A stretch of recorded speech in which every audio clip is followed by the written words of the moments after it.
Number 1. I encountered my first stalker when I was in 7th grade. This may not seem relevant now, but this was around 2007 to 2009-ish, back when MySpace was a thing. I'm a relatively nice guy, so I'm friendly to most people I meet. At the end of the school day, I had a math class with a girl called Sarah. I was assigned to work with her on a project, where I guess this all began. She was not attractive at all. She had this greasy hair that was disgusting. She smelled terrible, was a little overweight, and would wear the same clothes every day. Despite her looks, I was friendly. She was nice, and I felt bad for her because I knew all the other kids picked on her. Almost every day after that, I would check in on her, and I would talk to her, even though I really didn't want to. She started getting comfortable around me, and started liking me. She told me one day that she loved me, and asked me to be her boyfriend. I kindly rejected and said I liked someone else. Then things just got weird. She would tell me she loved me every day, and start talking badly about all the other pretty girls in school that she thought I liked. She would also stare at me the whole of class, literally the whole 45 minutes. This all started to creep me out, so I told the teacher. My teacher laughed at me in such a rude way, telling me I was overreacting. I didn't know what to do. Ignoring Sarah and not talking to her didn't work because she would still stare and say ridiculous things to me. I started being mean to her. I made it clear I didn't want to talk to her, and I told her I would never like her. After about a week or so of that strategy, I noticed cuts on her arms. She would lie about it at first, but then the truth finally came out. She told me she would take the sharpest knife in her house and cut herself because I didn't love her. She would also talk about how she was going to kill herself. She said it would be all my fault, and I should choose the way she died. Obviously, I told her not to do it, and to stop hurting herself, but I'll never forget how disturbed and sick I felt at her details. After that, I was nice to her again, ignoring the strange things she said. At the time, I had a huge crush on Miley Cyrus from the Hannah Montana show. She knew this. As time went on, I noticed her using many of the catchphrases from the show, and doing some of the same hand gestures that Miley would do on the show. It was clear that she had practiced mimicking the show a lot. It got to the point where I couldn't even watch the show anymore because Sarah acted like her perfectly, and it creeped me out too much. She would also make fake Miley Cyrus MySpace accounts, sending messages like, "Why don't you like Hannah from your math class?" I would always confront her about this, and then the accounts would be deleted. As the school year went on, my teacher noticed her constant staring and would yell at her to stop. She never would though, so she moved her to the other side of the room. She would still position herself to stare at me. She was then kicked out of class. I didn't see her much after that, but sometimes, in the hall or at lunch, she would run up to me with a disposable camera and take pictures of me. I was tired of her creepy shit, so I told the vice principal about everything. Shortly after that, Sarah was put into a special needs school. Me and my parents had to have a meeting about my safety with the principal, because the things she said she was going to do to me were disturbing. During the meeting, my principal kept saying the word disturbing over and over again. That and the look of just concern on his face made me feel like this was more serious than I had thought. It didn't end there. Fast forward a year and a half, at the beginning of my 9th grade year. At this point, I haven't seen Sarah since she was kicked out of school. I was talking to a girl on MySpace who was very pretty. I didn't really like her personality, but it was tolerable. I told this girl I was at my friend Greg's house, and that she should hang out with us.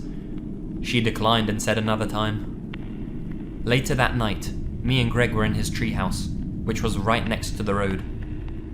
I remember looking out at the street, and seeing someone sitting on the curb with their hood covering their face, staring down at something in their hands. We ignored it at first, but the person never went away. We told Greg's dad about the person, but they were gone before we could show up. The next morning, we walked over to that sidewalk, and saw what I thought at first was a little piece of paper from a magazine. I picked it up and saw that it was just a thick piece of paper with crayon lines all over it. I turned the piece of paper over and noticed that it was a picture of me. My body froze in terror. I had never seen this picture of me before in my life. It was a picture from a disposable camera, and in the picture I was in the hallway at school. It must have been Sarah. She took this photo and was there last night. How did she know I was there? And why was she there? I instantly remembered I told that pretty girl from MySpace where I was that night. I then looked back at the girl's profile, but nothing seemed weird. It had comments and pictures from over a year ago, and she had over 300 friends. She would also publicly talk with friends on there, so the profile couldn't be fake, right? I then looked at her friends' profiles that she talked to. Each profile had maybe 2 pictures and weren't active unless they were talking to that girl. It was then clear that this pretty girl didn't exist, and that it was just Sarah. I sent her a message saying to stay away from me, and that I was going to call the police. She responded by just sending me a bunch of numbers, followed by the words, "I will make you feel." Minutes later, all the accounts were deleted. The creepiest thing was that the account was active for over a year before she started talking to me. I still wonder, what was she plotting to do? I haven't seen or heard from Sarah since, and it's been at least 6 years. I don't feel this is over though. I truly think she's been planning something this whole time, and will be back for some type of revenge. Number 2. My family and I were taking a vacation to Bratislava to see some distant family. I was around 14 at the time, my younger brother was 11, and my older brother had just turned 19. We were sitting in front of our relative's home that we were staying at, all our luggage in hand, just talking, when a car sped around the corner, paused, then drove right towards us, hopping the curb. It was a large car, with only 2 men visible from the front seat. At this point, I can only trust my father and brother's recollection, as me and my little brother went back to playing with the trees. We were quite imaginative kids. First thing my mum did was grab me and my little brother, and told us to stay close and be ready to run. We were confused and asked if we were playing a game. She said yes. To be clear, we're in a country we've never been to before, with no working cell phones, no real weapons for self-defense, and our only connection with our family is that they were going to meet us here, at this corner, so my parents and older brother were significantly freaked out at this point. The men sat there, whispering to each other, while my dad and brother stared back at them, discussing how to fight them off if it came to that. The men moved their gaze from my father to me and my little brother, and when my dad noticed this, he pulled out 2 knives from his pocket, flicked them open, and handed one of them to my brother, telling him not to let them take his siblings. The men saw this, looked into my father's eyes, then turned the car back on, backed up and drove off. We waited inside the building for another 20 minutes for a bus to arrive. My dad later revealed to us that he had also told my brother that he should try and take one of them down with us at least. My dad and brother were willing to die to protect me, my brother, and my mother. I can never thank them enough, because God knows where I'd be now if my dad wasn't the man he was.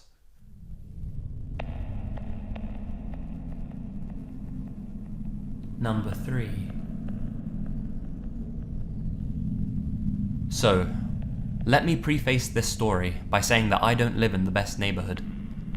My roommate and I ended up reluctantly moving here because it was the only place we could find equal distance from both of our jobs. So, anyway, it's around 2 AM on a Saturday, and I'm up late as, of course, I don't have work the next day. My 5-month-old Dutch Shepherd, Maddie, is out of her kennel and running around later than usual as I'm up and watching her. I decide to walk her one more time before going to sleep. Now, walking out of my front door, I have a small front yard. Outside of that is a street, and past that street is a sizable field where I usually walk her. Per usual, I head straight for that field. I walk her for about 10 minutes and allow her to do her business. It's the dead of night, and there's no one outside. No noises. Nothing. I begin walking back towards the street to go inside.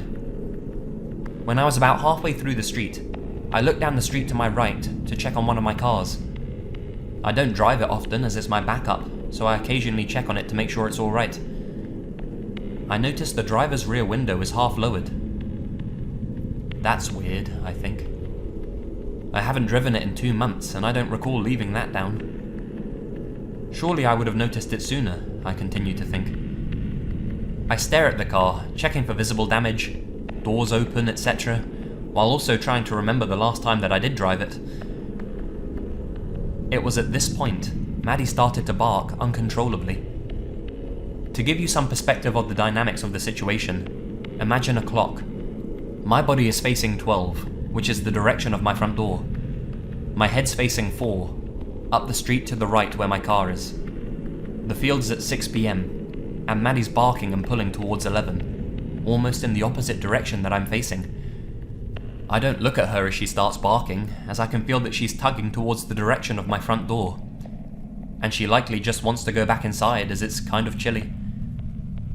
After staring at my car for literally about 5 seconds and not noticing any damage, I decide to take her inside, kennel her up, and come back to investigate. I turn my head back to 12 to head towards the house. That's when I see him. There's a man standing about 3 feet away from me, which isn't very far for a stranger to stand from you. Maddie is buckling down and growling.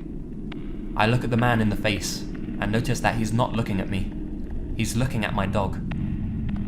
I hold her leash in such a way that she's just short of being able to attack him. Next, I notice his hand. His left hand is resting casually to the side, but his right hand is hidden, almost as though he's holding something behind his back, possibly in his back pocket. I think to myself that he's got a knife, or worse, a gun.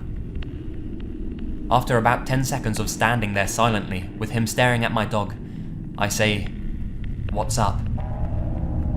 Not in a "hey buddy" kind of way, but literally, "what do you want" kind of way. No response. He doesn't break concentration on my puppy. I see him shift his hand around behind his back. My heart starts beating harder. I realize it's do or die time, and I begin to contemplate how I'd react if he attacks me. After a brief moment, his right hand comes to his side in a relaxed, casual way as his left hand is. He's between me and my front door, but I know I have to get away from him. I turn and walk towards my car to investigate the window. Shortly after, the man begins walking up the sidewalk and away. And that was it. Shortly after he leaves, the entire situation begins to dawn on me. I never heard or saw him, even though I was looking in his direction for the 2 minutes that it took me to walk from the field towards my house. I only looked away to look at my car. I didn't hear him approach at all in the dead of night. He must have snuck up on me purposely. We met in the middle of the street, meaning he wasn't casually walking down the middle of the street. Again, lending credibility to the idea that he snuck up on me. He never spoke to me, he never responded to my question, and he never met eyes with me.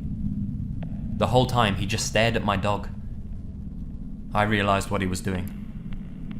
He was sizing her up to see if he could take her or me before the other one interfered.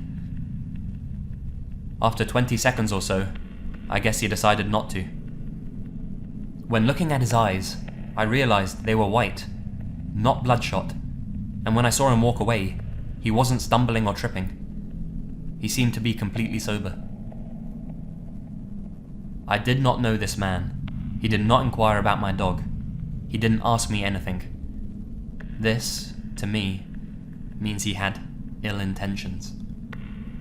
I'm 22, and for the 22 years that led up to 4 months ago when I got Maddie, I was a cat guy. It has only taken Maddie 4 months to change my mind of that. I now know why they're called man's best friend.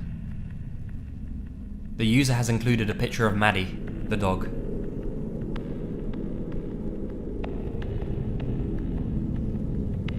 Number 4. This happened around 5 years ago, when I was 18 years old. I'm a small, blonde female who seems to have a face that's way too approachable.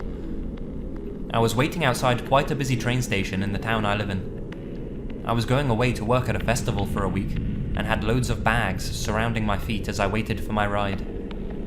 All of a sudden, this small Asian guy came up to me. He had long, greasy black hair, a leather trench coat, and was wearing all black. He stopped in front of me, smiling. Then, as if from nowhere, 5 other Asian guys circled around me. He asked me what my name was, and I told him I didn't want to tell him. Usually I make up fake names if guys are chatting to me, and I act bored until they go away. This time it felt different though. Something was telling me this was dangerous. He started acting offended and called me racist, but I wouldn't tell him my name. His buddies all stared at me and got closer.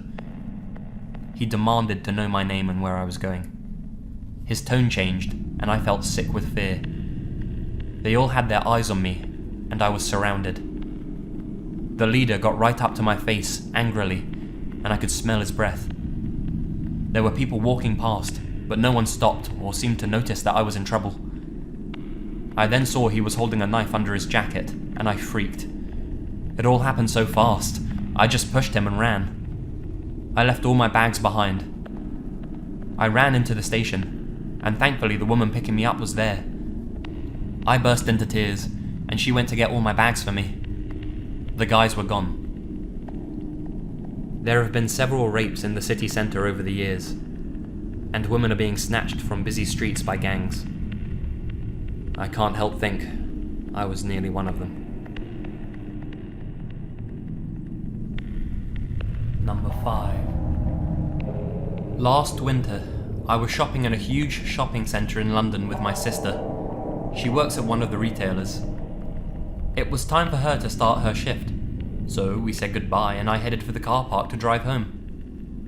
The car park is a huge underground lot and is dimly lit. With it being winter, it's dark in London by 4 p.m. There was plenty of parked cars, but no one else was around. So I'm walking over to my car, listening to my echoing footsteps and searching for my key. I got into my car, put the gear into reverse and was about to reverse out. But there was a white piece of paper stuck to my rear window, partially blocking my view. I knew this wasn't there before, and as I was about to drive forward again, I saw the back door of a van that was behind me open, with a foreign-looking man just waiting and staring at me. I shot out of the car park before anything could happen. On the way home, I called my sister and told her what happened. She reported it to her manager, who told security, but nothing ever came of it. I don't know if he would have actually done anything, but I have heard stories of kidnappers putting Vaseline, paper, or anything on car windows. The victim gets out to remove it, and they get attacked, robbed, kidnapped, or worse. Please remember to be vigilant. If you see a piece of paper stuck to your windscreen, think before you get out. Walk towards your car with your key ready, and once you're in your car, lock the doors and drive. I hope this post might help someone. And of course, creepy van guy, let's not meet again.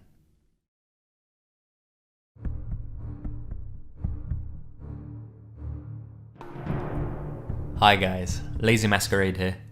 I hope you enjoyed this video. I'd like to take this opportunity just to thank everyone who's sent me in their stories so far, and I'd also like to thank everyone who has subscribed and joined the Lazy Legion. It is quite mind-boggling we've reached over 40,000 subscribers in such a short space of time, so thank you very much for your continued support in every single way, and for all the engagement that you guys bring, through comments and through joining me on Facebook and Twitter and everything. I'd like to thank you for that. And in return for your amazing support, I am planning on bringing out some great content for you guys. I have a lot of ideas up my sleeve, and I'm going to be collaborating with some fantastic and talented people in the near future. Also, that Q&A video is going to be coming up soon. That's not going to replace one of the Tuesday videos, that's going to be in addition to, so look out for that. I'll answer any questions you guys have if you leave them in the comments. What's my favourite horror movie, my favourite, music artist, my favourite brand of toothpaste, anything. I'll answer anything you ask. Within reason. I'd also like to thank my friend Anthony for providing me with the thumbnail for this video. He is an amazing artist, and you should definitely check out his artwork. You can find a link to his Facebook page in the description. Go and support him, guys. He does some fantastic work, and he's a real help to me. My next Tuesday video is going to come out, and you can vote for what you want to see if you go on my Twitter. I've given you 2 options. You just choose which one you'd like to see, and whichever one gets the most votes, I'll make that one. So until that Tuesday video, guys, take care of yourselves, stay spooky, and remember, the best things happen in the dark.